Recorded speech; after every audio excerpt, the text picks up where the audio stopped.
હા. નમો રિયંતાણંગ નમો સિદ્ધાણંગ નમો આયર્યાણંગ નમો વસાયણંગ નમો લોય સૌ સાવણંગ એસો પંચ નમુક્કારો સૌ પાવપણાસણો મંગલાણં ચ સૌવેસી પડમમ હવૈ મંગલમ પડમમ હવૈ મંગલમ.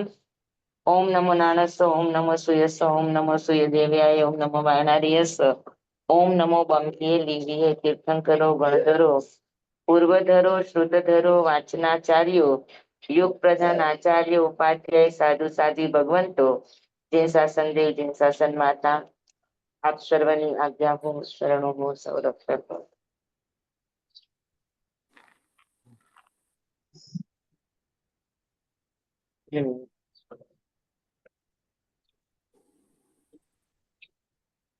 હે પતિત જન પાવની શૂર સરિતા સમી અધમ ઉધારિણી આત્મસીતિ જન્મ જન્માંતરો જાણતા જોગીએ આત્મ અનુભવ વડે આજ દીધી ભક્ત ભગીરથ સમા ભાગ્યશાળી મહા ભવ્ય સૌભાગ્યની વિનતી ચારો તર ભૂમિના નગર નડિયાદમાં પૂર્ણ કૃપા પ્રભુ કરી હે પતિત જન પાવની સોર સરિતા સમી અધમ ઉધારિણી આત્મસિદ્ધિ આત્મસિદ્ધિ. કૃપાળુદેવની આજ્ઞા હોય.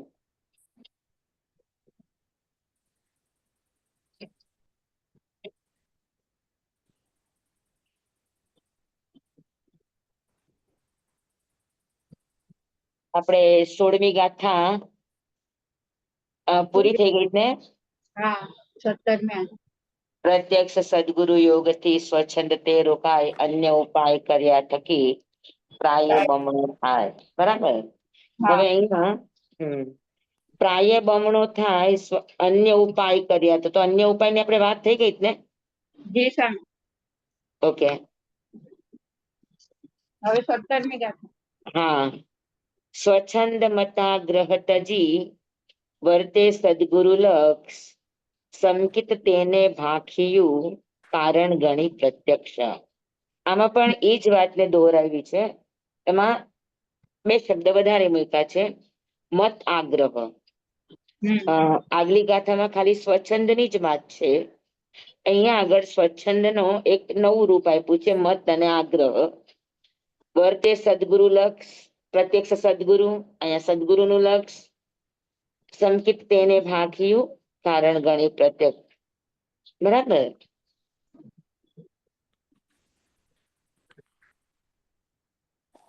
હા. તો હવે સ્વચ્છંદ તો આપણને સમજાય જ ગયો છે કે સ્વચ્છંદ એ શું છે. બરાબર. મત અને આગ્રહ મતાગ્રહ એ પણ થાય.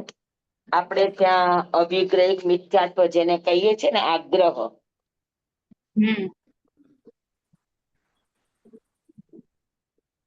આગ્રહ નું કોઈ પણ રૂપ હોય અધ્યાત્મ માટે વર્જ્ય છે. પછી ગાંધી બાપુ એ ભલે સત્યાગ્રહ કર્યો પણ સત્યનો કોઈ દિવસ આગ્રહ ન હોય. અને જ્યાં આગ્રહ આવે ત્યાં સત્ય ટકતું જ નથી કારણ કે સત્ય છે એ અનેકાંત છે અને આગ્રહ છે એ એકાંત છે. રાજકારણમાં એ શબ્દ ચાલે સત્યાગ્રહ વગેરે પણ ખરેખર સત્યનો આગ્રહ ન હોય. આગ્રહ શબ્દ આવ્યો એટલે સમજી લેવાનું કે અધ્યાત્મની વિરુદ્ધ છે. અને એમાંય સત્યનો તો આગ્રહ કદાપી ન હોય. હા ને, સત્ય હંમેશા અનેકાંત, અને અનેકાંત છે ઈ જ સત્ય છે. જ્યાં એકાંત આવ્યું છે ત્યાં મિથ્યા છે. કારણ કે વસ્તુ કોઈ પણ એક ગુણાત્મક નથી, અનેક ગુણાત્મક છે. વસ્તુને તમારે સહી રીતે સમજવી હોય તો એને અનેક રીતે સમજો ત્યારે તમને સમજાય. આ એક હાથ છે, એમાં પતલી આંગળી પણ છે, જાડી આંગળી પણ છે, નાની આંગળી પણ છે ને મોટી આંગળી પણ છે ને મધ્યમ આંગળીઓ પણ છે કે નહીં? હા. હવે આ બધાને તમે બધાની રીતે સમજો ત્યારે તમે એક હાથને સમજી શકશો. જી સ્વામી. પણ તમે કોઈ એકને જ પકડી લીધું તો આગ્રહ થઈ તો સત્યને સમજવા માટે અનેક દ્રષ્ટિકોણ જોઈએ. એક દ્રષ્ટિકોણથી કોઈ દિવસ સત્ય ઉકેલાતું નથી, કારણ કે સત્ય એકરૂપ નથી હોતું, અનંત ધર્માત્મક છે. હા, તમે એક વાતને કહો પણ બીજા વાતને ખુલ્લી રાખીને કહો. બરાબર, પણ એક જ જકાર લગાડીને એક જ ઉપર કરો તો ફૂલ સ્ટોપ થઈ ગયો, તો બાકી બધાનો વિરોધ થઈ ગયો. હા ને, તો બીજાને ગૌણ કરી અને મુખ્યતાએ તમે કોઈ એક વાતની રજૂઆત કરો તો અનેકાંત હજુ જીવંત છે. પણ આ આમ જ છે એમ કરો તો બાકી બધું નિષેધ થઈ જાય, તો ત્યાં અનેકાંતનું, અને જ્યાં અનેકાંત નથી ત્યાં સત્ય નથી. બરાબર, એટલે અહીંયા આગળ આગ્રહ તો આપણે ત્યાં હા ઘણા બધા આગ્રહો છે. મતાગ્રહ, અઠાગ્રહ, દુરાગ્રહ,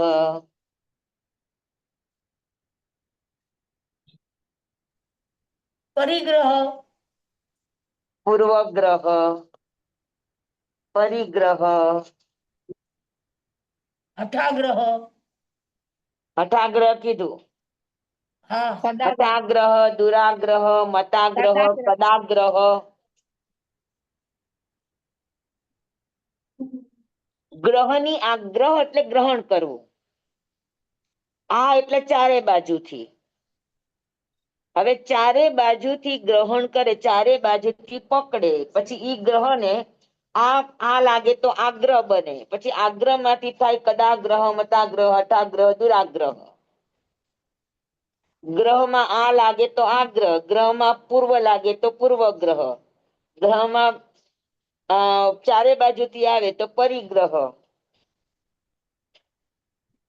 બરાબર, પણ ગ્રહ કોઈ પણ છે ઈ એક પ્રકારની પકડ, એક પ્રકારની જડતા છે. તો જ્યાં પણ આગ્રહ શબ્દ આવે એમ સમજવાનું કે જ્યાં પણ આગ્રહ છે પછી સાચી વસ્તુનો કેમ ન હોય. જ્યાં આગ્રહ છે ત્યાં મિથ્યાત્વ છે, જ્યાં આગ્રહ છે ત્યાં સ્વચ્છંદ છે.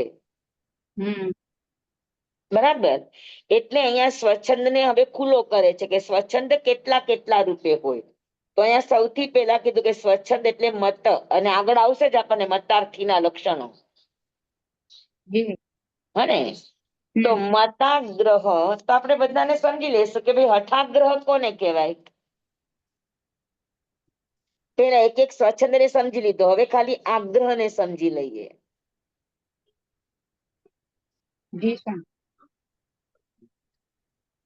તો હઠાગ્રહ કોને કહેવાય? તો હઠાગ્રહ છે ને યોગ નો શબ્દ છે. હઠયોગ કે ને હઠયોગ. હા, તો હઠયોગ એટલે શું? હઠયોગ એટલે હઠાગ્રહ. હઠયોગ થી જે બને એ હઠાગ્રહ કહેવાય. તો હઠયોગ એટલે શું? તો કે હ એટલે સૂર્ય નાડી, અને ખ એટલે ચંદ્ર નાડી. સૂર્ય નાડી અને ચંદ્ર નાડી આ બંને ઉપર ભારપૂર્વક પુરુષાર્થ કરીને આગ્રહપૂર્વક એને કંટ્રોલમાં લાવવાનો પ્રયત્ન કરે એટલે સુષુમ્ણા, સૂર્ય નાડી અને ચંદ્ર નાડી આ બંનેને પુરુષાર્થ પૂર્વક આગ્રહપૂર્વક એના ઉપર કંટ્રોલ કરવામાં આવે ને હઠાગ્રહ હઠયોગ કહેવામાં આવે. તો એ હઠાગ્રહ છે. એ પણ અધ્યાત્મની સાધનામાં બાધારૂપ છે. હઠાગ્રહ પણ આપણે ત્યાં જીનકલ્પ છે એ પણ એક પ્રકારનો આપણો અધ્યાત્મ, એ પણ આપણો એક અધ્યાત્મનો હઠાગ્રહ જ છે.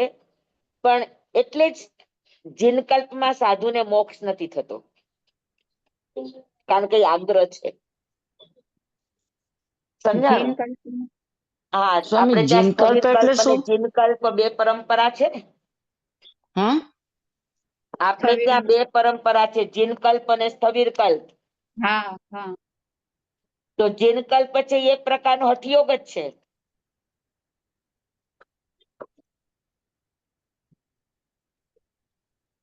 એમાં શું કરવામાં આવે?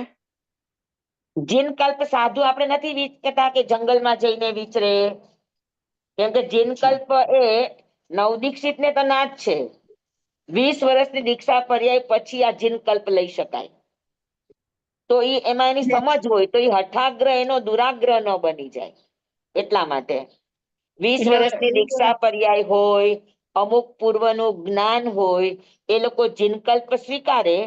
અને જીનકલ્પ એટલે શું કે જંગલમાં એકલા રે અને ઓછા અલ્પ વસ્ત્ર હોય અથવા તો વસ્ત્ર જ ન હોય, પછી કોઈ પણ જાતની પ્રતિક્રિયાઓ ન કરે, પોતે જે મકાનમાં ધ્યાન કરે છે મકાનમાં આગ લાગે તો મકાન છોડીને જાય ને એમાં બળતું થઈ જાય તો થઈ જાય. આંખમાં કે પગમાં કાંટો વાગ્યો કે આંખમાં કણું પડ્યું તો કાઢે નહીં. શરીરમાં રોગ છે તો એની દવા કરે નહીં. કોઈ કરે તો ના ન પાડે, પણ એ કોઈને કે નહીં, સામેથી ઉપચાર ન કરે. તો એવા ઘણા બધા જીનકલ્પના નિયમો હોય છે. હા, તો એ જીનકલ્પી સાધુ પ્રાય અધિકાંશ ગામ બહાર રહેતા હોય. कभी खुद તો खो સ્વામી આ जाते દિગંબર સાધુ આવે એ જ હોય કે? हैं। દિગંબર સાધુ એકચ્યુઅલમાં ઈ ન ગણાય. હમ. હા, એ ન ગણાય, પણ થોડા ઘણા અંશે મળતું જોડતું આવે, પણ એકાંતે ન કહી શકાય. સ્વામી આજે નવ સ્વામી નવનું જે ગણ હોય, 9 સાધુઓનું જે 4 તપ કરે એ અને તો 4 પરિહાર વિશુદ્ધ ચારિત્ર છે. એટલે ઈ આ નહીં ને, આ અલગ. ના ના ના ના, એ એક હમ. પ્રકારની વિશિષ્ટ સાધના છે અચ્છા. કે નવનો સંઘાડો મળી અને સાધના કરે. અને ઈ સાધના કર્યા પછી 9 માંથી કોઈને જીનકલ્પમાં જવું હોય તો જીનકલ્પમાં જાય, અને નહીં તો સ્થવિર કલ્પમાં પાછા આવી જાય. પણ મોક્ષે જવા માટે પરિહાર વિશુદ્ધ ચારિત્ર, કેમ કે એ પણ એક પ્રકારના આગ્રહપૂર્વકનું જીવન છે, અને જીનકલ્પ પણ આગ્રહી જીવન છે. તો એ આગ્રહી જીવનમાં કોઈ દિવસ મોક્ષ ન થાય. હા, ક્રિયા પાડવી સારી વાત છે, ક્રિયાશીલ બનવું સારી વાત છે, પણ ક્રિયાવાદી ન બને. આગ્રહ આવ્યો ને ક્રિયાનો એટલે એ તમારો હઠાગ્રહ બની છે. સમજાઈ ગયું? તો હઠાગ્રહ એટલે શ્વાસને લઈને, આ જે અધ્યાત્મને કરે એ લઈને. હઠ યોગ કહેવાય ને. હા, આ જે મુનિ કરે એ હઠ યોગ કહેવાય ને. હઠયોગ હઠયોગ. અને પણ એ એમાં જો હઠયોગ આવે. એટલે શેના ઉપર હોય? આખા શ્વાસ ઉપર હોય, ઓકે, શ્વાસ ઉપર કરે. એટલે એને હઠાગ્રહ કહેવાય. હા હા. હઠયોગ છે, હઠયોગમાં જે કરવામાં આવે એ હઠાગ્રહ કહેવાય. બરાબર. પછી કદાગ્રહ, ખોટો આગ્રહ. ખોટું જાણ્યું છતાં મૂકે નહીં, કદાગ્રહ. દુરાગ્રહ, પોતાના દુષ્ટ ભાવો, દુષ્ટ વૃત્તિ, પોતાનો વાંક હોવા છતાં પણ એને છોડે નહીં, તો એ દુરાગ્રહ કહેવાય. મતાગ્રહ એટલે પોતાની માન્યતા, પોતાની ધારણા, પોતાનું શીખેલું સમજાય કે આ ખોટું છે, છતાં પણ એ છોડવા તૈયાર ન થાય, કારણ કે એનાથી માર્કેટિંગ બહુ મળતું હોય, તો છોડવા તૈયાર ન થાય, તો એ મતાગ્રહ. મતનો આગ્રહ એ મતાગ્રહ, કદાગ્રહ એટલે ખોટો આગ્રહ. દુરાગ્રહ એટલે દુષ્ટ ભાવ પૂર્વક નો આગ્રહ. બરાબર સમજાઈ ગયું. અને હઠાગ્રહ એટલે યોગ નો આગ્રહ, સાધના નો આગ્રહ.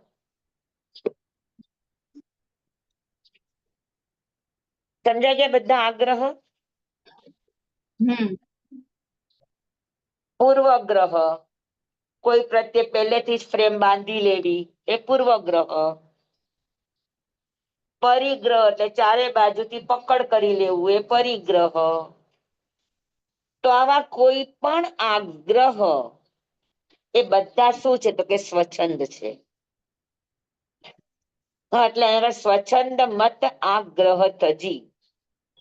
હમ હા અને ત્યજવાની વાત છે, ત્યજવાની વાત છે એટલે સમજણ પૂર્વક, વિવેક પૂર્વક, જબરદસ્તીથી નહીં. હા જેવું જેવું એનો સદગુરુનું લક્ષ થાય એટલે આગ્રહની પકડ ઢીલી થાય અને પછી એને પછી એ છૂટી જાય. હા તો બરાબર છે. એટલે પરાધીનપણે નહીં, સમજપૂર્વક જે ત્યાગ થાય એને ત્યજવું કહેવાય.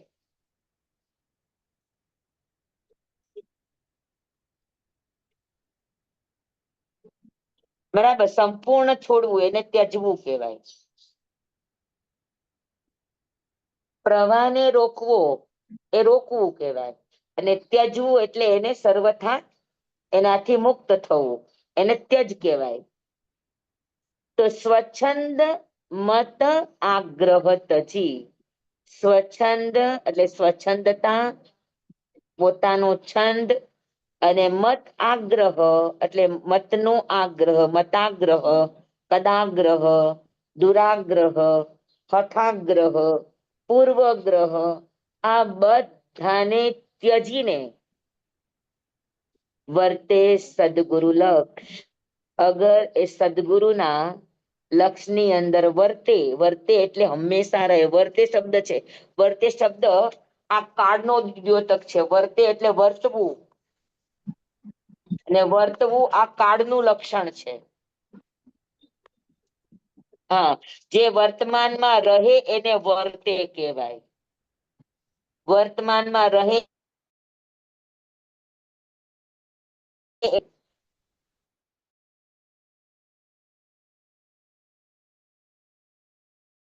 કાળ માત્ર વર્તમાન છે અને વર્તમાન પણ એક જ સમય ઈ કાળ છે. સમય વીતો એ ભૂતકાળ, સમય આવશે એ ભવિષ્યકાળ. પણ વર્તમાન કોણ તો કે વર્તમાન જે સમય છે ઈ વર્તમાન. હા તો વર્તે સદગુરુ લક્ષ કે જે વર્તમાનમાં સદગુરુનું લક્ષ રાખે. હા અને સ્વચ્છંદ મત અને આગ્રહ આ બધાનો ત્યાગ કરે. તો અહીંયા આગળ કૃપાળુદેવ એકદમ સ્પષ્ટ શબ્દોમાં કે છે કે સંકિત તેને ભાખ્યું. આવા આવા પુરુષને સંકિતની પ્રાપ્તિ થાય છે. કારણ ગણી પ્રત્યક્ષ, બીજા બધા કારણ તો પરોક્ષ છે. પણ સદગુરુનું લક્ષ અગર જો વર્તમાનમાં આવી જાય તો એ પ્રત્યક્ષ કારણ છે. પ્રત્યક્ષ કારણ એટલે આમ તમે સદગુરુના લક્ષમાં આવો ને આમ તમારો સ્વચ્છંદ મત આગ્રહ છૂટે અને આમ તમને સંકેતની પ્રાપ્તિ થાય. ત્રણેય વસ્તુ પ્રત્યક્ષમાં તમારી સામે બને. હા અને કારણ ગણી પ્રત્યક્ષ, પ્રત્યક્ષ કારણ કોને કહેવાય? પ્રત્યક્ષ કારણ અને પરોક્ષ કારણ. કારણ બે પ્રકારના.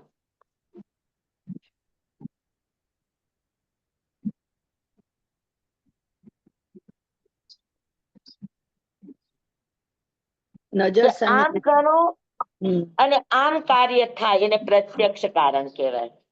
આમ કરો તો આમ થાય, એનાથી આમ થાય, એનાથી આમ થાય તો એ પરોક્ષ કારણ કહેવાય. બરાબર જેમ કે મોક્ષે જવું છે તો એને માટે સંકેત જોઈએ અને સંકેત માટે સદગુરુનું લક્ષ. તો મોક્ષ માટે સદગુરુનું લક્ષી કયું કારણ કહેવાય? પરોક્ષ કારણ કહેવાય. સંકિત માટે સદગુરુનું લક્ષ ઈ પ્રત્યક્ષ કારણ છે, પણ મોક્ષ માટે ખરો. પરોક્ષ. પરોક્ષ છે. ભાઈ સદગુરુનું લક્ષ કરશો તો સમ્યક્ત્વ થશે, સમ્યક્ત્વ થશે તો મોક્ષ થશે. બરાબર. તો પરંપરાએ જે કારણ હોય એને પરોક્ષ કારણ કહેવાય. સ્વામી, હા આપણે સ્વચ્છંદમાં કીધું તો અહંકાર અને અભિમાન. હા અને સ્વામી આપણે ઓલામાં પણ નમુમાં પણ કીધું તું અર્પણ અને સમર્પણ બેયનું સમજાવીશ, યાદ કરાવજો. Very good. તો પેલા અધૂરો વિષય લઈએ. હા સ્વામી. અહંકારમાં સ્વામી, આ બસ અહંકારમાં સ્વામી હમ. સનતકુમાર નું આવી શકે? સનતકુમાર નો દાખલો? કારણ કે એને તો છોડી દીધું ને પછી તો. હા એનું હમ. રૂપનો અહંકાર હતો. હા અહંકાર હતો ને સ્વામી. હા એટલે તમે જે કયો એ પેલા, આ તો તમે સ્વામી ખાલી હું પૂછું છું હો. હા તમારા એ જ્ઞાનમાં પણ જોઈ. એ પણ આવે, પણ હા, ખાસ તો મેં બહુ વિચાર્યું ગૌતમ સ્વામી આવે. અચ્છા. સનત કુમાર પણ આવી શકે, પણ હજુ મને ઈ કારણમાં શું ગણાય છે કે ઈ ઉદયથી મળતું રૂપ હતું. અચ્છા. રૂપ મળવું એ સનત કુમારના હાથની વાત નહોતી. હા હા સમજાણું? હા સ્વામી. જ્યારે ગૌતમ સ્વામીએ જે જ્ઞાન મેળવ્યું પોતાના પુરુષાર્થથી એટલા વિદ્વતાને પામ્યા, હા એનો એને અહંકાર હતો. અને ભગવાન અચ્છા. મહાવીર સ્વામી પધાર્યા એટલે એના અહંકારને ટકોર લાગી. હા બરાબર. બરાબર. હા હા સ્વામી જી. હા અને જેમાં ભગવાન પાસે આવ્યા અને ભગવાને અમુક વાત કરી અને એને સમજાણું અને અહંકાર એને છોડ્યો. છોડ્યું. એનો અહંકાર તૂટ્યો નથી, એને છોડ્યો છે. હા સમજાણું તમને? હા સ્વામી. તો અહંકાર છે અ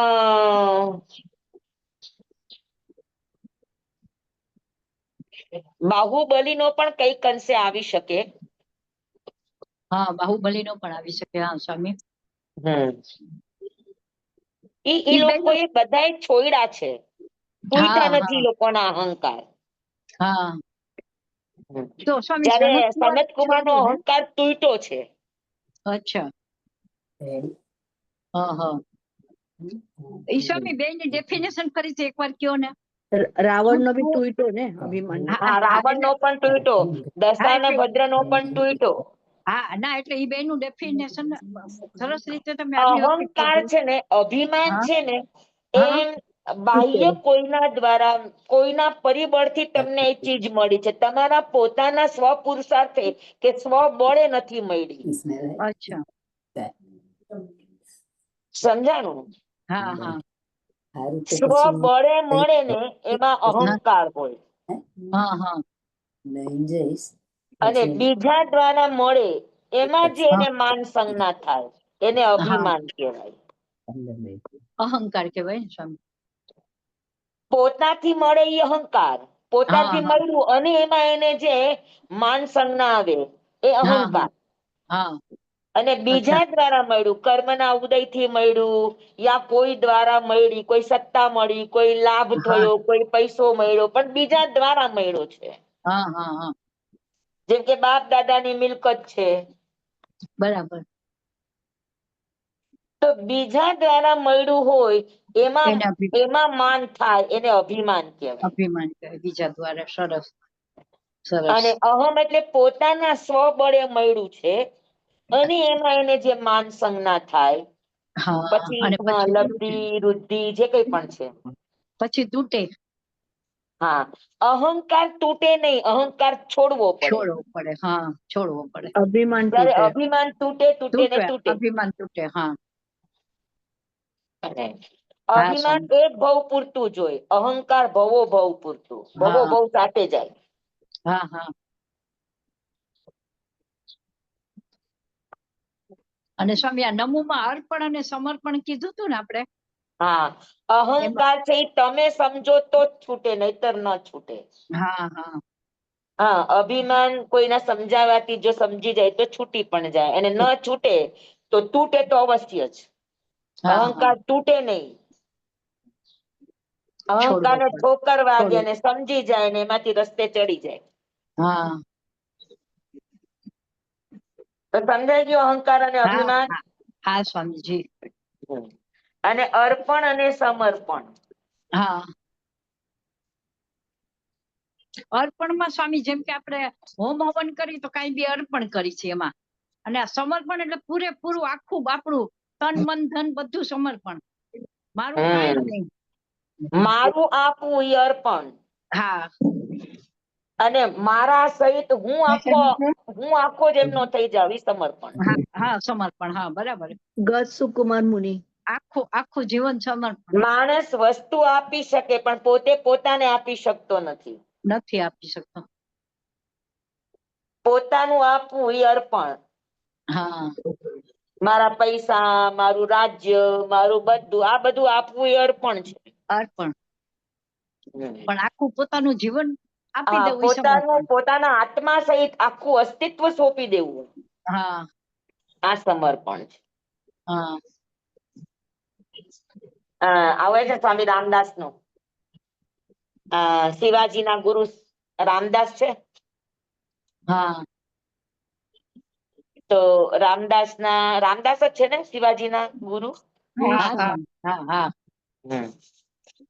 તો શિવાજી પોતે એને જોયું કે એના ગુરુ ઘરે ઘરે ભિક્ષા લેવા જાય છે, તો એને બહુ ખરાબ લાગે છે કે મારા ગુરુ થઈને ઘરે ઘરે જઈને એવા રોટલાને ટુકડા ભેગા કરે, તો એને મારા રાજ્યમાં શું કમી છે, શું કામ એને ઘરે ઘરે જવું જોઈએ. એટલે એને કહ્યું કે ગુરુદેવ, તમે આવી રીતે ઘરે ઘરે નહીં જાઓ, તમારો શિષ્ય છે એ આખો રાજા છે. તો પછી ગુરુ એ કહ્યું કે ભાઈ અમારે તો સાધુ નું વ્રત છે, ભિક્ષા છે, ઘરે ઘરે જ અમે લઈએ. તો અને જે સાચા ભાવથી સમર્પણ ભાવથી આપે એનું અમે લઈએ. તો શિવાજી કે છે કે આજથી આ રાજ્ય પણ તમારું. હા, અને હવે તમારે ક્યાંય ભિક્ષા લેવા ન જવી, મારે ત્યાંથી જ ભિક્ષા લેવી. તો રામદાસ કે છે ઠીક છે. તો બીજી વાર આવ્યા તો જોયું તો શિવાજી એના રાજકીય પોશાકમાં જ બેઠા હતા, સિંહાસન ઉપર બેઠા હતા. એટલે રામદાસ ફરી પાછા ઘરે ઘરે ગોચરી લેવા માટે ગયા, તો શિવાજી એ કહ્યું કે ગુરુદેવ આપે મને કહ્યું તું કે તું મને રાજ આખો આપી દે, તો મારે ભિક્ષા ન લેવી. તો મેં તો આખું રાજ્ય તમને આપી દીધું છે, તો તમે કેમ ભિક્ષા લેવા માટે ગયા? તો કે તે કેમ મને ખાલી રાજ આપ્યું છે, તે તને તો સોંપ્યો નથી.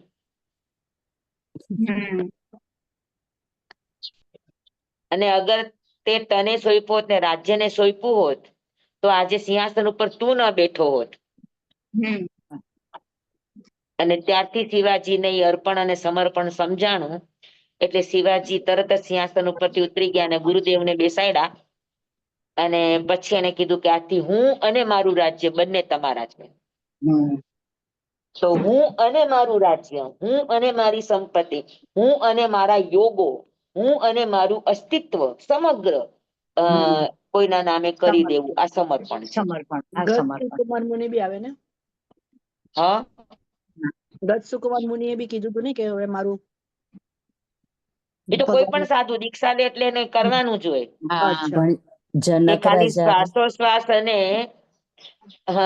શ્વાસોશ્વાસ અને હૃદયના કે નાડીના ધબકારા, આ બે સિવાય બાકી બધું જ ગુરુને અર્પણ કરવું, એ જ દીક્ષા કહેવાય ખરેખર. અત્યારે તો જનક રાજા આવે ભગવાન. આપણે બધા શોકેસ દીક્ષાર્થી છીએ અમે લોકો તો. ભગવાન જનક રાજા આવે. હમ જનક રાજા જનક રાજાએ શું આપ્યું હતું, કોને આપ્યું હતું? એટલે અષ્ટાવક્ર. અષ્ટાપત્ર ને બધું એમનું ના ના સોંપી ના, દીધું. અષ્ટાવક્ર તો એને સાચું જ્ઞાન આપ્યું હતું. અષ્ટાવક્ર ગીતાથી. હા. એમના ગુરુ હતા અષ્ટાવક્ર જનકના. હા એવું નતું. હા ગુરુ હતા સ્વામી. ગૌતમ સ્વામી હતા. ના ના ના, અષ્ટાવક્ર જ હતા સ્વામી. ના ના, એટલે ગૌતમ અને સ્વામી સ્વામી આવે ને સમર્પણમાં. અષ્ટાવક્ર એટલે એને આખે આમ સમર્પણમાં આખા ગૌતમ હા, સ્વામી આવે, ઘણા હા. બધા આવે સમર્પણ ની અંદર. આપણા ઘણા સંતો એવા હતા. પંથક મુનિ આવે. અષ્ટાવક્ર તો સ્વામી બધા અંગ એના વાંકા હતા અને રાજસભામાં જયારે ઈ જાય છે હા, ચર્ચા પણ માટે. અષ્ટાવક્ર ને જોઈને હા. જનકની સભામાં અષ્ટાવક્રજી ગયા હા હતા. હા હા એના હા, એના 8 બધા અંગ અષ્ટાવક્ર, એટલે જેના 8 અંગો વક્ર આઠે અંગ હોય એને વાંકા. હા અષ્ટાવક્ર હા, કહેવાય. અને બધા તો હસતા હતા એની સભામાં ગયા તો બધા હસવા માંડ્યા. પછી બધા એટલે હસતા હસતા શાંત થયા તો અષ્ટાવક્રજી હસવા માંડ્યા. એટલે જનકે પૂછ્યું કે આપ શું કામ હસો છો? તો કે મને તો એમ હતું કે હું જનકની સભામાં આવ્યો છું. જનકની સભા એટલે વિદેહની સભા છે, આ તો ચામરની પણ સભા અહીંયા છે. તો ચમારોની સભા છે. હા ચમારો ને. એ વાત હતી. હા બરાબર. તો અર્પણ એટલે આપણી પાસે જે છે એ આપવું, એ અર્પણ હા છે. હા, પણ આપણા યોગ સહિત, આપણા જીવન સહિત, આપણા સમગ્ર અસ્તિત્વને સમર્પિત કરી દેવું. એનું જે સમર્પણ. ચીજ આપણા હાથમાં નથી એને છોડીને બાકીનું સમગ્ર અર્પણ કરી દેવું, એને હા સમર્પણ કહેવાય. બરાબર. બરાબર. હા સ્વામી. હવે આપણે આવીએ આમાં. હા સ્વામી. હા, તો વર્તે સદગુરુ લક્ષ. આપણે એક એક શબ્દ જો સ્વચન, મત, આગ્રહ, આ બે સમજાઈ ગયું ને તમને? જી સ્વામી. સ્વચ્છંદ આપણે પેલા સમજી લીધો છે.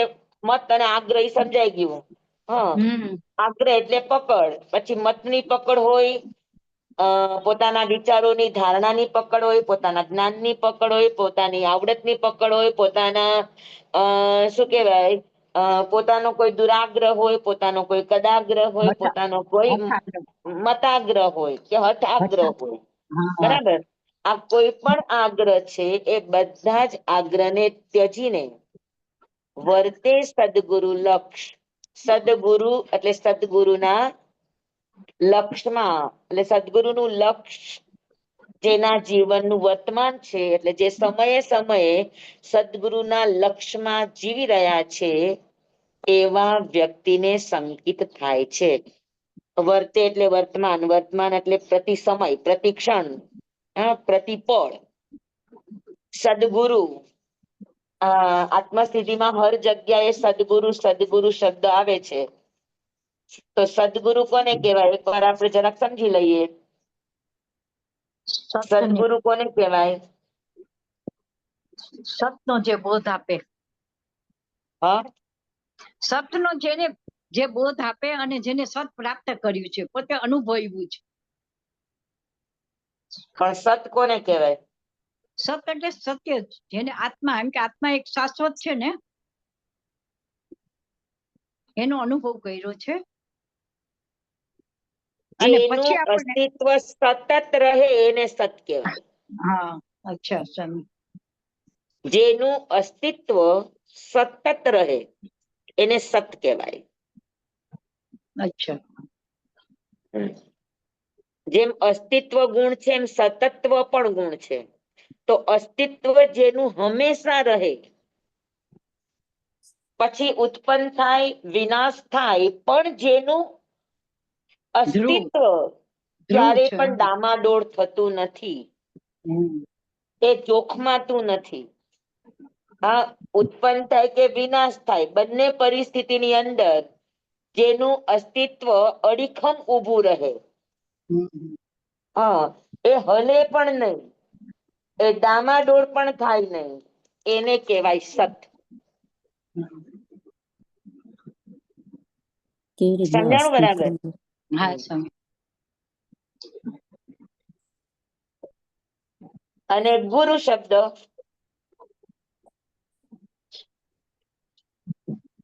હા, જે આપણા ગરુરનો નાશ કરે, ગુરુરનો નાશ કરે, અહંકારનો નાશ કરે. ગુ એટલે અંધકાર પણ થાય, અંધકારનો નાશ કરી આપણા આત્માના પ્રકાશ. રૂહને જગાડે, એ ગુરુ છે. ગુરુ. બરાબર છે. હા જેનું અસ્તિત્વ હા, તો સદગુરુનો અર્થ એ છે કે એવા સદગુરુ છે કે જે પોતે પણ જાગે છે ને જગાડે છે. પોતે પણ જાગેલા છે. અહમથી રહિત છે, અહમથી રહિત છે. હા. સતના પંથે ચાલનારા છે. હમ. સતના પંથે ચાલનારા છે એટલે જીવન છે, કર્મ છે. તો કર્મ હશે તો ઊંચા નીચા ઉત્પાદ વ્યયના પ્રસંગો તો બનવાના જ છે. હા, પણ એ ઉત્પાદ વ્યયના પ્રસંગોમાં પણ જેનો મૂળભૂત સ્વભાવ અખંડિત રહે છે એ સત કહેવાય. હમ. તો હર પરિસ્થિતિમાં જેવો પોતાનું બેલેન્સ જાળવી રાખે છે એવા પુરુષને સત્પુરુષ કહેવાય. સ્વામી શું અને જાળવી એ રાખે છે? હા, શું જાળવી રાખે છે? જે બેલ ગમે તેવા ઘટના પ્રસંગોમાં હા હા. ઘટના ગમે તેવી હોય, ઘટના કેવી હા, આવશે ખબર નથી, કારણ કે દરેક ખબર ના કર્મનો ઉદય જુદો જુદો છે. જુદો હોય. હા, અને દરેક વ્યક્તિના સમયનો ઉદય પણ જુદો જુદો છે. જુદો હોય. પરિસ્થિતિ જુદી હોય સ્વામી. બરાબર છે. આજે હા. સુખ છે તો કાલે દુઃખ છે, આજે દુઃખ છે તો કાલે સુખ છે. શું છે? હા, તો જીવનમાં સમયે સમયે ઘટનાઓ તો તમારી કર્મના ઉદય પ્રમાણે અલગ અલગ આવવાની છે. હા. પણ છતાં જે પોતાનું બેલેન્સ અખંડ રૂપે જાળવી શકે છે, હલી જતા નથી. હા, ઉદયાધીન થઈ જતા નથી અને પોતાને હર હાલતમાં પોતાના સાક્ષી ભાવમાં અખંડ રૂપે બેલેન્સ રૂપે જે પોતાને જાળવી શકે છે એ સત્પુરુષ કહેવાય. હમ. અને એવા સત્પુરુષ કે જે એમના સાનિધ્યમાં આવનારના અહંકાર, અંધકાર, અજ્ઞાનતા આ બધાને દૂર કરીને એના રૂહ એટલે એના મૂળને જે જગાડી દે એ સદગુરુ છે. હમ. રૂહ એટલે આત્મા, હા. રૂહ એટલે મૂળભૂત, રૂહ એટલે શું કેવાય? મૂળ. પ્રકાશ. મૂળ સમજાણું બરાબર? તો એવા સદગુરુ, એને સદગુરુ કહેવાય. તો એવા સદગુરુનું જે લક્ષ્ય કરે, અને લક્ષ્ય કોને કહેવાય એ પણ તમને ખબર છે કે એના સિવાય કાંઈ નહીં. કાંઈ નહીં. નિષ્ઠા, શ્રદ્ધા, હા, વિશ્વાસ. શ્રદ્ધા વિશ્વાસ એ બધું એક બાજુ જવા દો. નિષ્ઠા અને શ્રદ્ધા વિશ્વાસમાં અલગ છે. શબ્દને અચ્છા. આપણે બહુ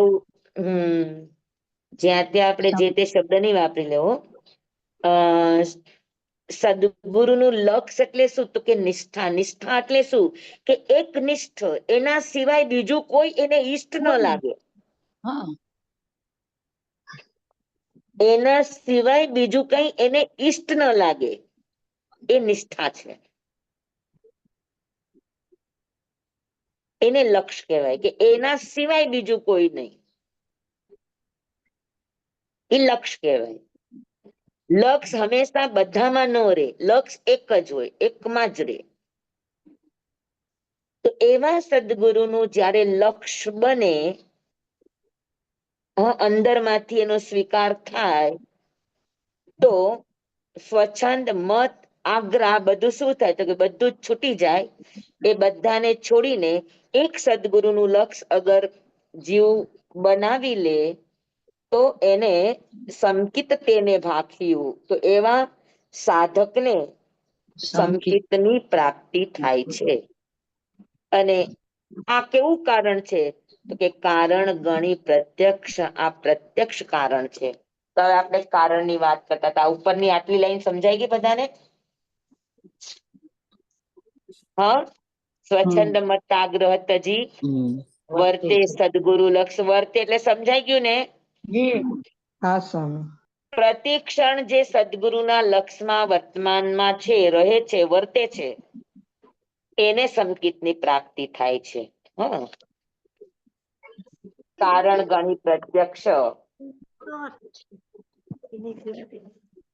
હવે કારણ બે પ્રકારના આપણે કયા? પરોક્ષ કારણ અને પ્રત્યક્ષ કારણ. હા. હવે પ્રત્યક્ષ કારણ કોને કહેવાય? તો કે જે કારણ પોતે કાર્ય બની જાય એને પ્રત્યક્ષ કારણ કહેવાય. અને જે કારણ પોતે એમનું એમ રે અને કહેવાય. અથવા તો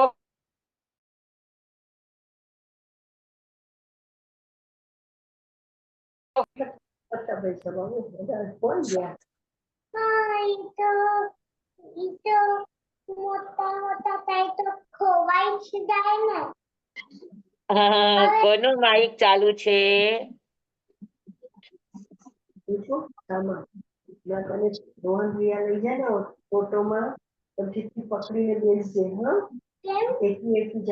કોનું માઇક ચાલુ છે? બેન માઇક બંધ કરો. સરોજબેન જાટકિયા અને વિભાબેન બેઉનું ચાલુ છે.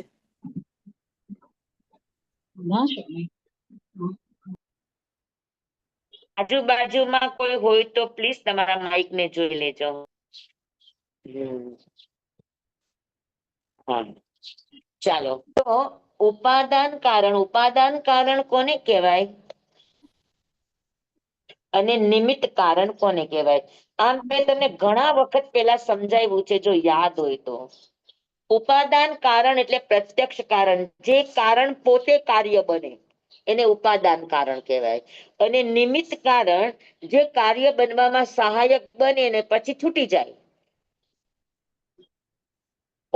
નિમિત્ત એમનું એમ રે અને કાર્ય બનવામાં સહાયક બનીને નીકળી જાય. જેમ કે ઘડો બનવો છે તો ઘડામાં માટી છે એ ઉપાદાન કારણ છે, ને માટી સ્વયં ઘડો બની ગઈ એ ઉપાદાન કારણ છે. બરાબર. પણ એની અંદર ચાકડો, કુંભાર આ બધા શું? તો કે આ બધા નિમિત્ત કારણો કહેવાય. સમજાણું? જય સ્વામી.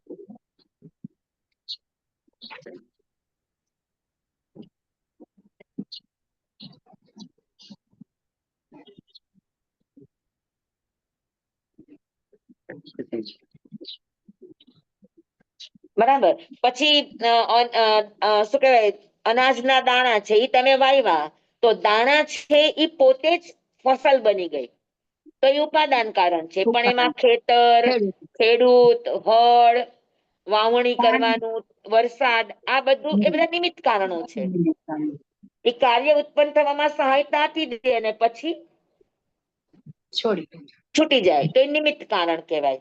બરાબર. નિમિત્ત કારણ એ તમને કાર્ય બનવામાં સહારો આપી દે અને પછી પોતે કઈ જ પણ વળતર લીધા વગર છૂટી જાય એને નિમિત્ત કારણ કહેવાય. ગુરુદેવના પ્રવચનની અંદર ત્રીજું પણ એક કારણ છે, એને કલાકાર કારણ કહેવાય. આ ગુરુદેવના ધ્યાનનું સંશોધન છે કે નિમિત્ત કારણો છે ને ઈ જેમ કે ખેતી કરવામાં ખેડૂત, બરાબર, પછી હળ, બળદ, પવન, પાણી, પ્રકાશ આ બધા નિમિત્ત કારણો છે. મૂળ કારણ બિયારણ, પણ નિમિત્ત કારણો આ બધા છે. પણ આ નિમિત્ત કારણો આટલા બધા છે, એમાંથી વળતર કોને જોઈએ? ખેડૂતને. હા, તો જેને વળતર જોઈતું એને કલાકાર કારણ કહેવાય.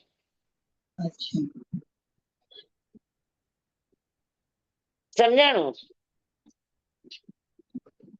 બરાબર. તમારે નિમિત્ત બનવું હોય તો તમારે વળતર નહીં માંગવાનું. નેકી કર કુએ મે ડાલ એ નિમિત્ત કારણ. જેને વળતર જોઈતું, પછી વળતરમાં વસ્તુ જોતી હોય કે વાવા જોતી હોય, વળતરમાં પૈસો જોતો હોય કે વળતરમાં પદ પ્રતિષ્ઠા જોતી હોય, માન સન્માન જોઈતું હોય, પણ વળતરમાં કંઈક જોઈએ છે ત્યાં સુધી એ કલાકાર કારણ છે. સમજાણું? બરાબર. આપણે બધા કલાકાર કારણમાં સ્વામી. હા, તો ઉપાદાનને સિદ્ધ કરવા માટે પેલા આપણે નિમિત્ત બનતા શીખવાનું કે કામ કરો પણ એનો જસ લેવા માટે પણ ઉભા નહીં રહ્યો. હા, તો ધીરે ધીરે ધીરે ધીરે ધીરે આપણું પણ ઉપાદાન કારણ એકદમ તૈયાર થાય. તો ઉપાદાન કારણ અને નિમિત્ત કારણ, આ કારણ બે પ્રકારના છે. અહીંયા જે પ્રત્યક્ષ કારણ કીધું છે એ ઉપાદાન કારણ છે કે હા. સદગુરુનું લક્ષ્ય જો તમારા વર્તમાન ક્ષણે ક્ષણની અંદર ગોઠવાઈ જાય, લક્ષ્ય બની જાય, તો સ્વચ્છંદ, મતાગ્રહ, દુરાગ્રહ, ગદાગ્રહ, હઠાગ્રહ, આ બધા જ પૂર્વગ્રહ, આ બધા જ ગ્રહો વ્યક્તિના છૂટી જાય અને જીવને સંકિતની પ્રાપ્તિ થાય. આ સંકિત પ્રાપ્ત કરવાનું ઉપાદાન કારણ શું છે? તો કે સદગુરુનું લક્ષ્ય. હા, અને સદગુરુનું લક્ષ્ય આવે એટલે ઓટોમેટિક તમારા અહમ છૂટી ગયા, તમારા પોતાના આગ્રહ છૂટી ગયા. હા, અને વ્યક્તિનો આગ્રહ છૂટે, વ્યક્તિના પોતાના મતાગ્રહ ને પોતાના જીવનની આ ઘટનાઓ છૂટે એટલે ઓટોમેટિક એના જીવનમાં શું થાય? તો કે આત્મ તત્વની અનુભૂતિ થાય. સદગુરુનું લક્ષ્ય કરે અને પોતાના આગ્રહ છોડે, એનો સૌથી પહેલા વેલા દર્શન મોહનીય કર્મ તૂટે. કાંક્ષા મોહનીય કર્મ અને દર્શન મોહનીય કર્મ, આ બે કર્મ એના જબરદસ્ત તૂટે. અને દર્શન મોહ અને કાંક્ષા મોહનીય કર્મ તૂટે એના કારણે એને સંકિતની પ્રાપ્તિ થાય. સમજાણું બરાબર? હા, પછી એ સદગુરુ પ્રત્યક્ષ કરવા એટલે અત્યારે તમારી સામે હાજર હોય કે ન હોય એ આપણે ગઈ ગાથામાં જોયું. આપણા હૃદયમાં ગુરુ જીવતા હોવા જોઈએ. હા, પ્રત્યેક સદગુરુ યોગથી. એનું જ્ઞાન હા. જીવંત હોવું જોઈએ, હોવું એના જોઈએ. પ્રત્યેની આપણી શ્રદ્ધા અહોભાવ જીવતા હોવા જોઈએ. વાહ. હા, વ્યક્તિ તરીકે સદગુરુ હાજર હોય ન પણ હોય કે હાજર ન હોય. હોય, બરાબર, પણ એના પ્રત્યેની શ્રદ્ધા, એના પ્રત્યેનો અહોભાવ, એના જ્ઞાન પ્રત્યેના આપણા હૃદયની અંદર સ્વીકાર ભાવ, આ જ્યાં સુધી જીવંત છે ત્યાં સુધી પ્રત્યક્ષ સદગુરુ છે. છે. કા ગુરુ જીવંત હોવા જોઈએ, કા ગુરુ આપણા હૃદયમાં જીવંત હોવા જોઈએ.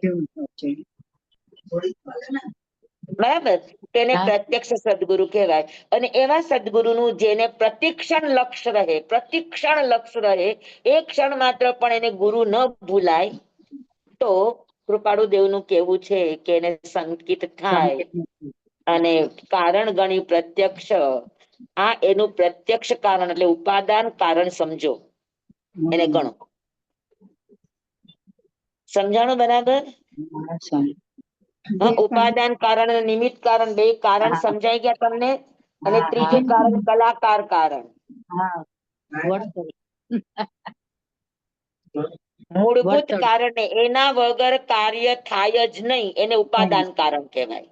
હા. હા, નિમિત્ત કારણ ઉપાદાન કારણમાં જે સહાયક બને એ નિમિત્ત કારણ છે, પણ નિમિત્ત કારણ વળતર કાંઈ લે નહીં. અને ત્રીજું કારણ કલાકાર છે, એ પણ સહાયક કારણ છે, પણ એ વળતર માગે તમારી પાસે, એ કલાકાર. બરાબર છે. મેં તમને આંબો અને ગોઠલીની વાત કરી હતી. હા, એમાં નિમિત્ત કારણ કોણ અને ઉપાદાન કારણ કોણ? ઉપાદાન સામે ગોઠડી. ઉપાદાન ગોઠલી, કે ગોઠલી પોતે જ આંબો બની જાય. હા, એટલે ઉપાદાન કારણ ગોઠવી. પોતે જ કાર્ય બની જાય, એ ઉપાદાન કારણ કહેવાય. હા.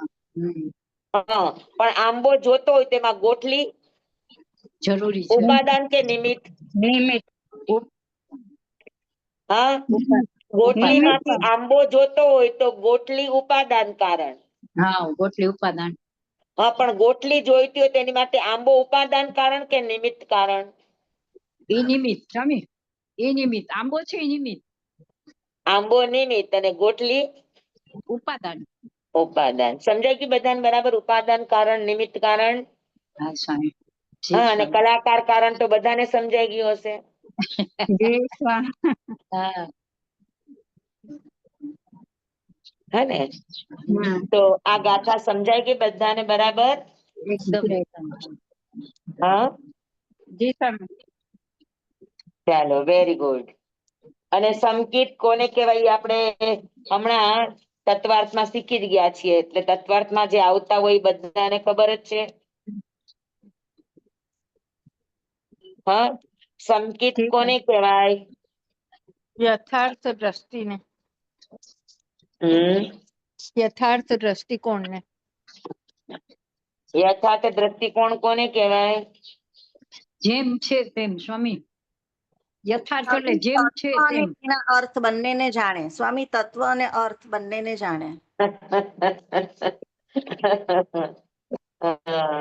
યથાર્થ દ્રષ્ટિ એટલે જેમ છે તેમ જાણે. જેમ છે તેમ જાણવું એટલે શું?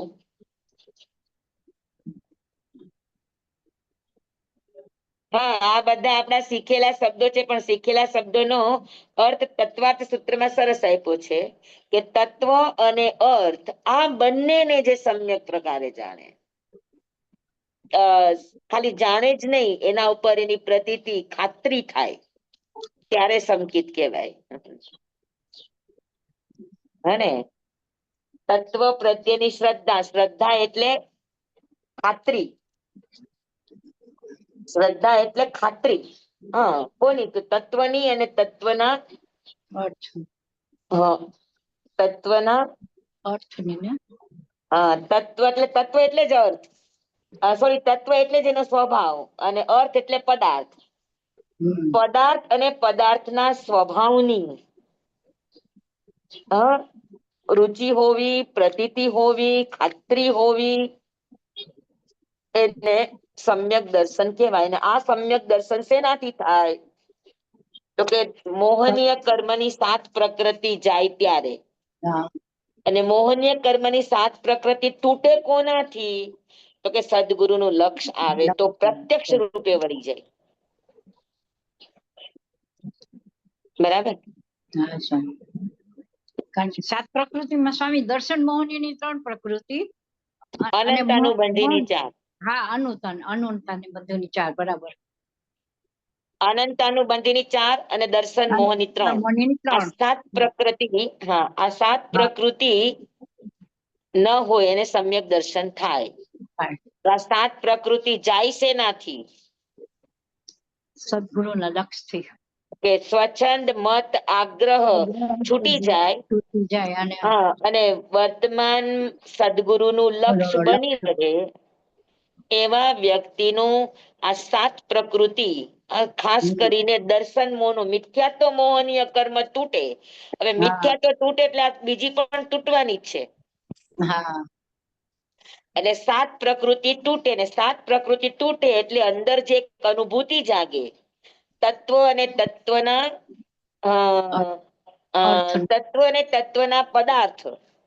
તત્વ એટલે સ્વભાવ અને પદાર્થ અર્થ એટલે પદાર્થ. તો પદાર્થના સ્વભાવની એને પ્રતીતિ અંદરમાંથી થાય, અંદરમાંથી એને અહેસાસ આવે, અંદરમાંથી એની અનુભૂતિ થાય. દેખાય નહીં પણ અનુભૂતિ થાય.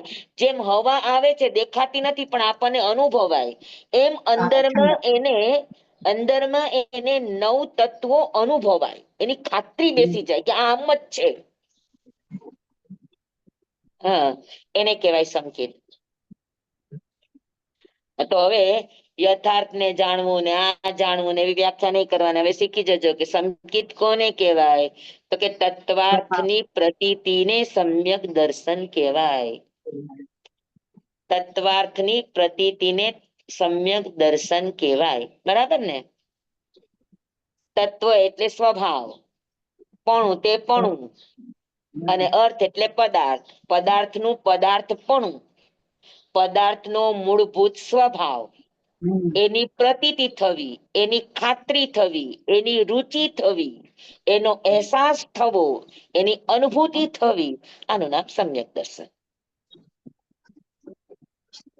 બેસી ગઈ બરાબર બધાને?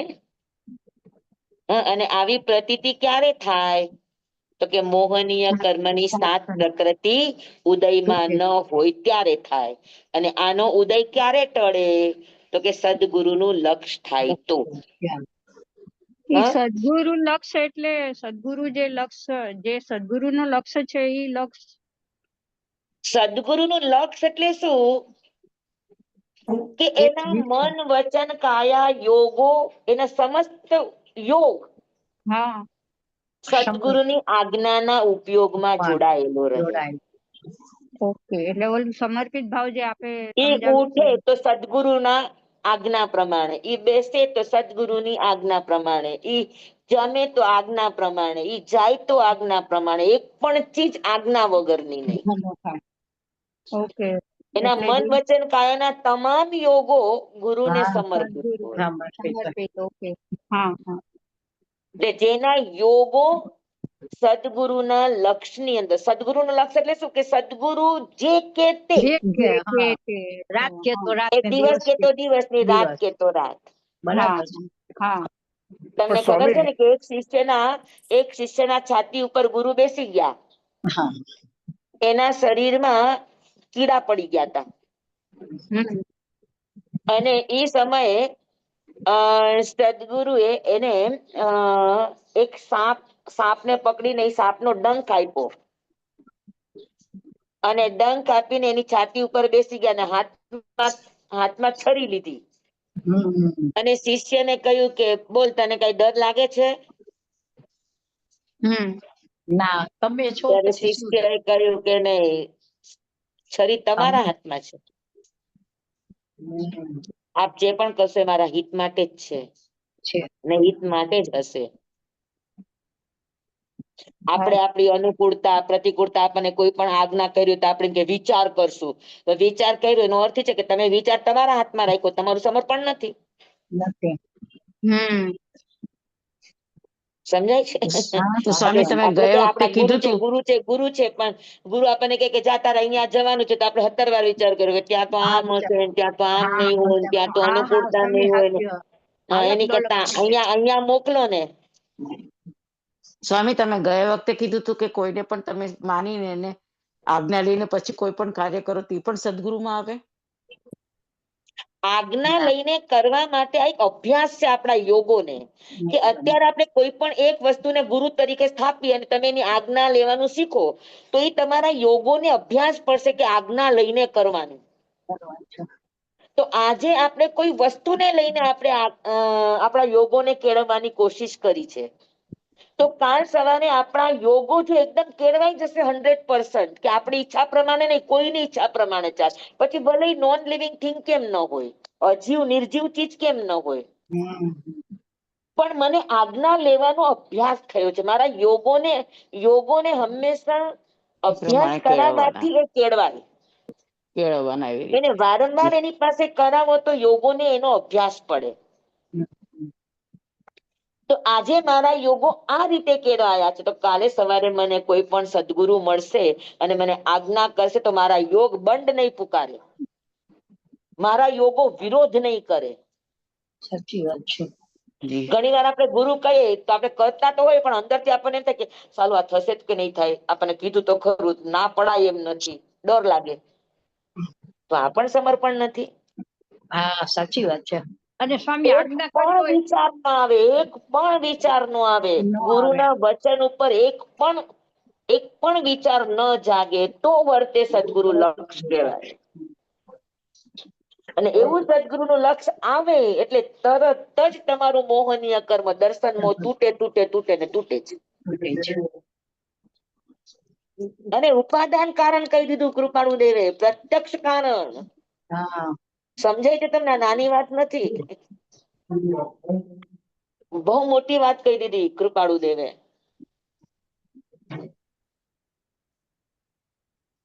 સમજાણું? હા હા જી સ્વામી. સ્વામી. હા. અને સદગુરુ કોઈ દિવસ તમને એમ નહીં કે આમ કર આમ કર આમ કર, આદેશ આપે જ નહીં સદગુરુ. સદગુરુ તમને કહી શકે કે આમ કરો તો સારું. હા કેમ કે આપણો ધર્મ આગ્રહનો નથી, એટલે જ આપણે ત્યાં ભગવાન શબ્દ વાપરે. કોઈ કાંઈ પણ પૂછે તો ભગવાન એમ કે આહા સુહમ અથવા તો આહા સુયમ. કોઈ બુદ્ધિશાળી વ્યક્તિ છે તો આહા સુયમ કે તારી સમજ પ્રમાણે કર. અને કોઈ સમજ ન હોય, બુદ્ધિશાળી ન હોય, સામાન્ય જનતા હોય જેને સુખ ગમે છે તો એને કે આહા સુહમ, તને જેમ સુખ લાગે એમ કર. હા ક્યાંય પણ ભગવાને કોઈને આમ કર કે તેમ કર એવું કહ્યું હોય તો બતાવો. કેમ કે આદેશ દેવો એ સત્પુરુષનું કામ કામ નથી. નથી. આદેશ દેવો એ સદગુરુનું કામ નથી. કામ નથી. ઈ તો એ સ્વામી તમને વિધેયાત્મક ભાષામાં તમને કહેશે આમ આપણી કરું તો યોગ્યતા સારું, આમ કરું તો સારું, પણ એની સૂચનાને આજ્ઞા સમજવી એ શિષ્યનો હા ધર્મ છે. હા સરમત સ્વામી આપણી યોગ્યતા પ્રમાણે આપણને કહે ને સદગુરુ આપણને યોગ્યતા પ્રમાણે આપણને કહે ને કે આમ હા, યોગ્યતા પ્રમાણે કે પણ યોગ્યતા પ્રમાણે આપણને સ્વીકારતા તો આવડવું જોઈએ ને. હા હા ઈ તો સ્વામી પેલા જ છે ને જયારે આપણે સદગુરુ આગળ એને જ્યાં જાય પછી આપણે એમ કહે કે એને તો ખાલી અમસ્તું કીધું તું, કાંઈ આમ કર એમ નહોતું કીધું. ના ના ના ના એની સૂચનાને પણ આજ્ઞા સમજવી, આજ્ઞા આજ્ઞા આજ્ઞા એટલે જ એમના કીધું ને આણાએ આદેશને પણ આજ્ઞા સમજવી, એના આણાએ ધમો ઉપદેશને પણ આજ્ઞા સમજવી. આ ત્રણેય વસ્તુ છે. સ્વામી આણાએ ધમો સ્વામી ને એક પ્રશ્ન છે. જી સ્વામી આદેશ ઉપદેશ સંદેશ એમાં શું ફરક? આદેશ ઉપદેશ સંદેશ. ઉપદેશ અને આજ્ઞા. નહીં સંદેશ સ્વામી સંદેશ ના આવે? સંદેશ નહીં, આદેશ ઉપદેશ અને આજ્ઞા ત્રણ વસ્તુ છે. હા એ ગુરુ કરે તો શિષ્ય ને ભક્ત ને એવી રીતે આવે. આદેશ પ્રાસંગિક હોય કે આજે આ પ્રસંગ છે તેમ કે ને કે આમ કરી લ્યો, આમ કરી લ્યો, આમ કરી લ્યો, એને આદેશ કહેવાય. આદેશ તાત્પૂરતો હોય, પ્રસંગ પૂરતો હોય. ઉપદેશ અપ્રાસંગિક હોય, કાંઈ જ પ્રસંગ નથી ને બેઠા છે તો શું કરવું જોઈએ, શું ન કરવું જોઈએ, શું બરાબર કહેવાય, શું ન બરાબર કહેવાય, એની જાણકારી આપે એને ઉપદેશ કહેવાય. અને આદેશ અને ઉપદેશ જેના બરાબર હોય, હા, તો આજ્ઞા ગુરુ ન કરે, આજ્ઞા શિષ્ય સમજી લે. ઉપદેશ ની આજ્ઞા સમજી લે ને આદેશમાં આજ્ઞા સમજી અને એ પ્રમાણે કરે તો આજ્ઞા ત્રૈકાલિક હોય. ઉપદેશ અપ્રાસંગિક હોય અને આદેશ પ્રાસંગિક હોય. પ્રસંગ આવે અને જે સૂચન થાય એને આદેશ કહેવાય. પ્રસંગ વગર જે કઈ પણ સૂચનો આવે એને ઉપદેશ કહેવાય. અને આ બંને સૂચનોને પોતે પોતાની મેળે સ્વીકારી લે આત્માથી એને આજ્ઞા કહેવાય. જી તો ગુરુના આદેશ અને ઉપદેશ બંનેને આત્માથી આજ્ઞા સમજીને એ પ્રમાણે પોતાના જીવનને ઢાળવાની કોશિશ કરે. એ પ્રમાણે જ વર્તે. યસ.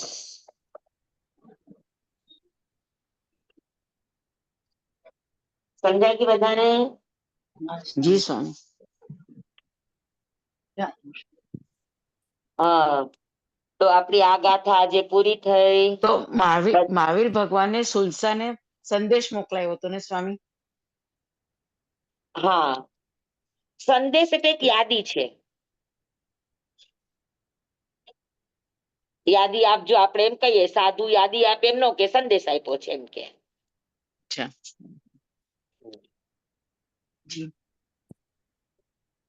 બરાબર. તો સ્વચ્છંદ મતા ગ્રહતજી વર્તે સદગુરુ લક્ષ સંકિત તેને ભાખિયું કારણ ગણું પ્રત્યક્ષ. આખી ગાથા સમજાઈ ગઈ બધાને બરાબર? જી. હવે આપણે 18મી ગાથા ઉપર જશું. બરાબર છે? તો આજે આટલું. 4:45 થયા. ધન્યવાણી સ્વામી, ખૂબ ખૂબ આભાર. આપનો ખૂબ ખૂબ આભાર સ્વામી, ખૂબ ખૂબ આભાર. આભાર સ્વામી. સ્વામી એક તમારો બધાનો આભાર. હે સ્વામી question પૂછવો છે. ખૂબ ખૂબ આભાર. હાજી સ્વામી એક ક્વેશ્ચન પૂછવો છે તમને. બોલો તો. એટલે આ આઉટ ઓફ ધ ટ્રેક છે તો આજે સમજાવશો કે બીજા ક્લાસમાં? એકચ્યુઅલી અમારું આ ભણીએ છીએ ને, કલકત્તાથી વાત કરું છું, એમાં એક ચીજ સમજાતી નથી એટલે જરાક પૂછવું હતું તમને. હા પૂછો ને, બોલો. સ્વામી આ બધાને સંજ્ઞા અનુકૂળતા છે ને પૂછે? હા હા હા સ્વામી, ચાલો બોલો. સંજ્ઞા પૂછો. પત્ર થોકડો કરીએ છીએ જી સંજ્ઞા પત્ર, તો એમાં છે ને 10 પ્રકારની સંજ્ઞા કીધી છે. એમાં લોક સંજ્ઞા ને ઓક સંજ્ઞા. તો સ્વામી, વેદનીય મોહનીયના કર્મના ઉદયથી તો હોય સમજાણું, પણ એની અંદર નીચે લખ્યું છે જ્ઞાનાવર્ણીય દર્શાવર્ણીય કર્મના ક્ષયોપશમથી. તો ઈ મગજમાં નથી બેસતું. કેવી રીતે દર્શનાવર્ણીય અને જ્ઞાનાવર્ણીયના કર્મના ક્ષયોપશમથી કેવી રીતે એમ? એટલે ઈ જરા ક્લિયર નથી થતું. ફરીથી બોલો તો. જો લોક સંજ્ઞા અને ઓક સંજ્ઞા વેદનીય અને મોહનીય કર્મના ઉદયથી બરાબર સમજાણું ઈ. પણ જ્ઞાનાવર્ણીય અને દર્શનાવર્ણીના ક્ષયોપશમથી થવા વાળી જીવોની, તો ઈ નથી સમજાતું કે જ્ઞાનાવર્ણીય અને પેલા દર્શનાવર્ણીનો ઈ મને કહો કે ઓગ સંજ્ઞા અને લોક સંજ્ઞા એટલે શું? એટલે લોક સંજ્ઞા એટલે આપણે દેખાદેખી કોઈને જોઈને આપણે એવું કામ કરીએ ને ઈ ને કે આને આ કર્યું છે તો ઈ ઈ થયું ઓગ ને. સંજ્ઞા કહેવાય. હા, એને ઓગ સંજ્ઞા કહેવાય. એને લોક સંજ્ઞા કહેવાય ને, કે કોઈને જોઈને આપણે કઈ દેખાદેખી કરે કે કોઈને જોઈને પ્રવાહગત કરીએ એને ઓગ સંજ્ઞા કહેવાય. અને લોક સંજ્ઞા લોકોને સારું લગાડવા જે કરવામાં આવે એને લોક સંજ્ઞા કહેવાય. અચ્છા, હા બરાબર. તો સ્વામી, એમાં દર્શનાવર્ણીય અને જ્ઞાનાવર્ણીયના ક્ષયોપશમથી ઈ હજી કેવી રીતે? વેદનીય અને મોહનીય હોય બરાબર છે, પણ આ બે નથી બરાબર. સમજી લ્યો કે લોકો જે કરે છે એ રીતે તમે કરો, તો લોકો જે રીતે કરે છે ઈ કરવા માટે, ઈ મેળવવા માટે તમારે તમારા જ્ઞાનાવરણી દર્શનાવરણી કર્મનો સહયોગક્ષમ જોશે કે નહીં જોઈએ? અચ્છા, એટલે પેલા ઈ શું કરે છે એનું જ્ઞાન એમ મને થાય એમ. હા તો જ થાય ને. ઓગ સંજ્ઞા એટલે શું કે ભાઈ આના ઘરમાં ફ્રીજ છે તો મારા ઘરમાં ફ્રીજ હોવું જોઈએ. એ અચ્છા, સામાન્ય અચ્છા. વાત છે હા હા હા, કે એના ઘરમાં ફ્રીજ છે તો મારા ઘરમાં ફ્રીજ હોવું જોઈએ. એના ઘરમાં આ છે તો મારા ઘરમાં આ હોવું જોઈએ. ઈ આમ જીવે છે તો મારે આમ જીવવું જોઈએ. ઈ ઓગ સંજ્ઞા છે. ઓગ સંજ્ઞાનો અર્થ ઈ છે કે બહારના દ્રશ્યો જોઈને, બહારના વાતાવરણને જોઈને, બહારની સિચ્યુએશન જોઈને, લોકો શું કરે છે ઈ જોઈને તમે તમારું કરવા માંગો છો, એને ઓગ સંજ્ઞા કહેવાય. બરાબર. એટલે ઈ જ્ઞાનાવર્ણી એટલે મને ઈ વિચાર હા, તો જ્ઞાન. લોકો જે કરે છે ઈ કરવા માટે મારે જ્ઞાનાવરણી દર્શનાવરણી કર્મનો સહયોગક્ષમ જોશે કે નહીં જોઈએ? અચ્છા, એટલે એમાં ક્ષયોપશન જોવે સ્વામી. ઈ આ મને પણ સહયોગક્ષમ જ જોઈએ ને. સહયોગક્ષમ વગર ઈ ચીજ મેળવશે કઈ રીતે ઈ મને કયો? બરાબર મારે બરાબર. ફ્રીજ જોઈએ છે તો ફ્રીજ એમને એમ કઈ મારા ઈચ્છા કરવાથી મને મળી જશે? એની માટે મારે પૈસા જોશે, પૈસા કમાવા પડશે, મારા જ્ઞાનાવરણી દર્શનાવરણી કર્મનો ઉપયોગ કરવો પડશે કે નહીં કરવો પડે? સહયોગક્ષમ હા હા, કેમ બરાબર. મેળવવું, ક્યાંથી મેળવવું, કેવી રીતે મેળવવું? તો જ્ઞાનાવરણી દર્શનાવરણી સહયોગક્ષમ વગર થશે? અચ્છા, હા હા, હવે બરાબર સમજાણ. સ્વામી, મગજમાં નહોતી બેસતી લાઈન, એટલે અમે પૂછ્યું તું અમારા બેનને, પણ ટાઈમ નહોતો ને મંગળવારના ક્લાસમાં, એટલે કે હું નેક્સ્ટ ક્લાસમાં સમજાવીશ. તો આજે આપનો ક્લાસ હતો ને એટલે મેં હું તમને પૂછી લઉં એટલે.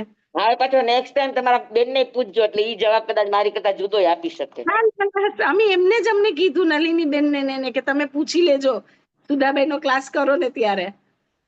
અચ્છા અચ્છા, સમજાઈ ગયું જ્ઞાનાવરણી અને દર્શનાવરણીનો સહયોગક્ષમ કઈ રીતે હોય? સ્વામી, ઈ બધી ચીજ હવે હવે ઉતરી ગયું મગજમાં. સ્વામી, હમ. જરૂરિયાત માટે લઈએ એને શું કહેવાય? હા, આપણી જરૂરિયાત માટે લઈએ કોઈ પણ વસ્તુ એને શું કહેવાય? જરૂરિયાત માટે જોઈએ ને તો કે ફ્રીજ જરૂરિયાત નથી. હા હા, અચ્છા બરાબર. રોટી કપડા મકાન જરૂરિયાત કહેવાય. અચ્છા, એ લક્ઝરીમાં આવે, લોક હા, ઈ સંજ્ઞામાં આવે. લક્ઝરી કહેવાય. યસ. અચ્છા, લોક પણ સંજ્ઞામાં આવે. પ્રવાહ છે એટલે લેવું જોઈએ. આપણા ઘરમાં ન હોય તો કેવું લાગે? આપણે વહુ લાવી છે, ફ્રીજ નથી તો આપણને કોઈ આપશે કે વહુ? હા હા, બરાબર. એ સ્વામી, સ્વામી, ઓક આભાર સંજ્ઞા સ્વામી. કે અમને એમ તરીકે સમજાયું કે બેઠા બેઠા કોઈને પગ હલાવવાની આદત હોય કે આમ માથું ખંજવાળવાની આદત હોય, નખ તોડવાની, તો ઈ શું ઈ થયું? શૂન્ય ઉપયોગ શૂન્ય ક્રિયા કહેવાય. ઈ પણ ઓઘ કહેવાય. ઓક કહેવાય. ઈ પણ ઓઘ કહેવાય, પણ ખરેખર ઓઘ એટલે લોક પ્રવાહ. અચ્છા અચ્છા, બરાબર બરાબર સ્વામી. દેખા દેખીથી કરવામાં આવે ઈ ઓઘ સંજ્ઞા. ઓઘ સંજ્ઞાનો અર્થ શું થાય ખબર છે? કે જ્યાં તમે તમારી બુદ્ધિ કે સમજ લગાડ્યા વગર લોકો કરે એમ કરવું. અચ્છા બરાબર.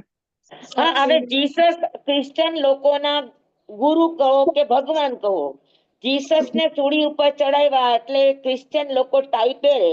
હવે આપણા લોકો ટાઈ પહેરે તેને શું કરવાનું? આપણા ક્યાં ભગવાનને સૂળી ઉપર ચડાવ્યા છે?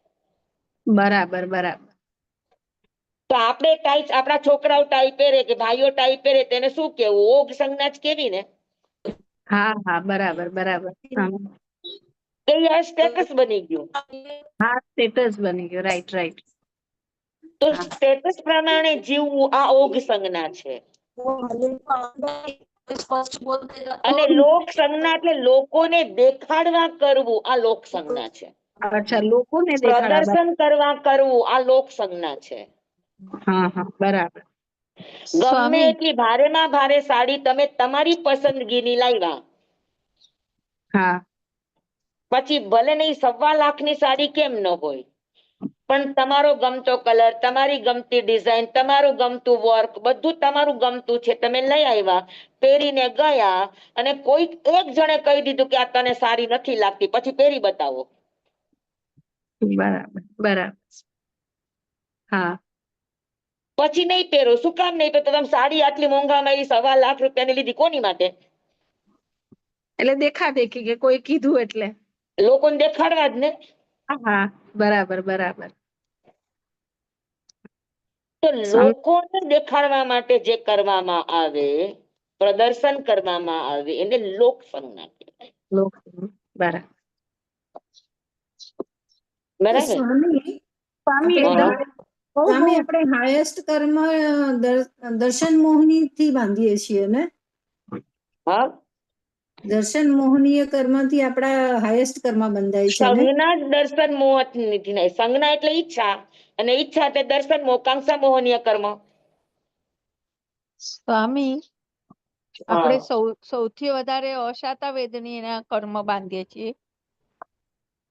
કયા બાંધીએ છીએ? હા, એટલે લક્ષણ તો અત્યારે બધા આપણા અસાતા વેદનીય ના જ છે. સુખ ને ભોગવવું એ પણ અસાતા વેદનીય નું બંધ છે. જી સ્વામી, આભાર અને સ્વામી. દુઃખમાં રોવું એ પણ અસાતા વેદનીય નો બંધ નું કારણ છે. તમે કયો આપણે શું કરીએ છીએ? બંને કરીએ છીએ. તો વધારે શું બંધાય કયો? સુખના દુઃખના બે. સુખ ને ભોગવીએ છીએ અને દુઃખમાં રોઈએ છીએ, બે નાથી અસાતા વેદનીય કર્મ બંધાય. જી સ્વામી, આભાર સ્વામી. ચાલો, થઈ ગયું સંજ્ઞાનું સમાધાન. સ્વામી, ખૂબ આભાર. આભાર સ્વામી. ચાલો, સરસ. લોક અને ઓગ બંનેમાં આપણી બુદ્ધિ તો લડાવી જ પડે, એ વગર થાય નહીં. અને બુદ્ધિ લડાવવા માટે જ્ઞાનાવર અને દર્શનાવરની બંનેનો સહયોગ જરૂરી છે. સ્વામી, એકદમ થઈ ગયું ક્લિયર. ખૂબ ઉપકાર. આભાર. આભાર જ્ઞાનીઓનો. એટલે અમારે અહીંયા ચંગાઈદમ બચ્ચામિ રમિણખરમ અચખરમ પયહીનમ વિનયહીનમ જોગહીનમ ઘોષહીનમ સુઠ્ઠુદિનમ દુઠ્ઠુ પડી છે કાલે કહું સજ્જાઓ કાલે ન કહું સજ્જાઓ સજ્જાયમ સજ્જાય ન સજ્જાયમ. ભણતા ગણતા ચિંતવતા વિચારતા સુણતા સાંભળતા જ્ઞાનીઓના અનંત અનંત ભાવો છે, અનંત અનંત પર્યવો છે, અનંત અનંત ગમા છે, અનંત અનંત નહીં છે, અનંત અનંત નિક્ષેપ છે, અનંત અનંત રહસ્ય છે, અનંત અનંત ખુલાસાઓ છે. આમાંથી કોઈ પણ ભાવ ભેદ નહીં, નિક્ષેપ ગમા રહસ્ય ખુલાસા અનુસ્કલન છદમસ્ત ભાવે મારા બોલવામાં, કહેવામાં, સમજાવવામાં આવ્યું હોય, આપના સાંભળવા સમજવામાં આવ્યું હોય, પર્યંત સિદ્ધ કેવડી ગુરુ ભગવાન આપની સાક્ષી, આત્મા પરમાત્માની સાક્ષી, તસ્મે છામી દુકડમ તમેવ સચ્ચમ નિસંકમ જમ જીનેહિ પવેયમ સેવમ ભંતે તિબ્બેમી. નમો ઓરિયંતાણંગ નમો સિદ્ધાણંગ નમો આયર્યાણંગ નમો વસાયાણંગ નમો લોય સૌ સાહુણંગ. ગુરુદેવની આજ્ઞા શ્રી શ્રી ચદારી મંગલમ અરિહંતા મંગલમ સિદ્ધા મંગલમ સાહુ મંગલમ કેવલી પનત્તો ધમો મંગલમ ચતારી લોગુત્તમા અરિહંતા લોગુત્તમા સિદ્ધા લોગુત્તમા સાહુ લોગુત્તમા કેવલી પનત્તો ધમ્મો લોગુત્તમો ચતારી શરણં પવજ્જામિ અરિહંતે શરણં પવજ્જામિ સિદ્ધે શરણં પવજ્જામિ સાહુ પનત્તં ધમ્મં શરણં પવજ્જામિ. ચાર શરણા ચાર મંગલ ચાર ઉત્તમ કરે જે નર ભવસાગરમાં ન બુડે તે સકલ કર્મનો આણી અંત મોક્ષ તણા સુખ લહે અનંત ભાવ ધરીને જે ગુણ ગાય તે જીવ તરીને મોક્ષે જાય સંસારમાં હી શરણાચાર અવર શરણ નહીં કોઈ જે નર નારી આદરે અક્ષય અવિચલ પદવી હોય અંગૂઠે અમૃત વસે લબ્ધિ તણા ભંડાર શ્રી ગુરુ ગૌતમ સ્વામીજી ભગવાનને સમરીએ તો સદાય મનવાંચિત ફલદાતાર સદાય મનવાંચિત ફલદાતાર બોલો ભગવાન મહાવીર સ્વામી કી જય પૂજ્ય ગુરુદેવ કી જય બધા જ અભ્યાસ કરવા વાળાને ધન્યવાદ મથેણ વંદામી સુખ સાતામાં કાલે 3:30 હા કાલે 3:30 હા કાલે શ્રી ગણાંક સૂત્ર 3:30 વાગે હું અત્યારના સાંગલીમાં છું. સારી નથી. આનંદ આનંદ સંભળાતા સંભળાયું આમ તો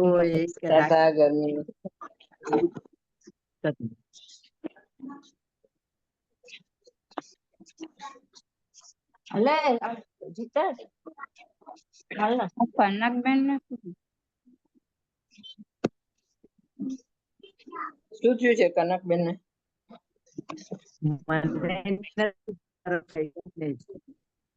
તબિયત ઠીક નથી. જય જિનેન્દ્ર. જય જિનેન્દ્ર. જય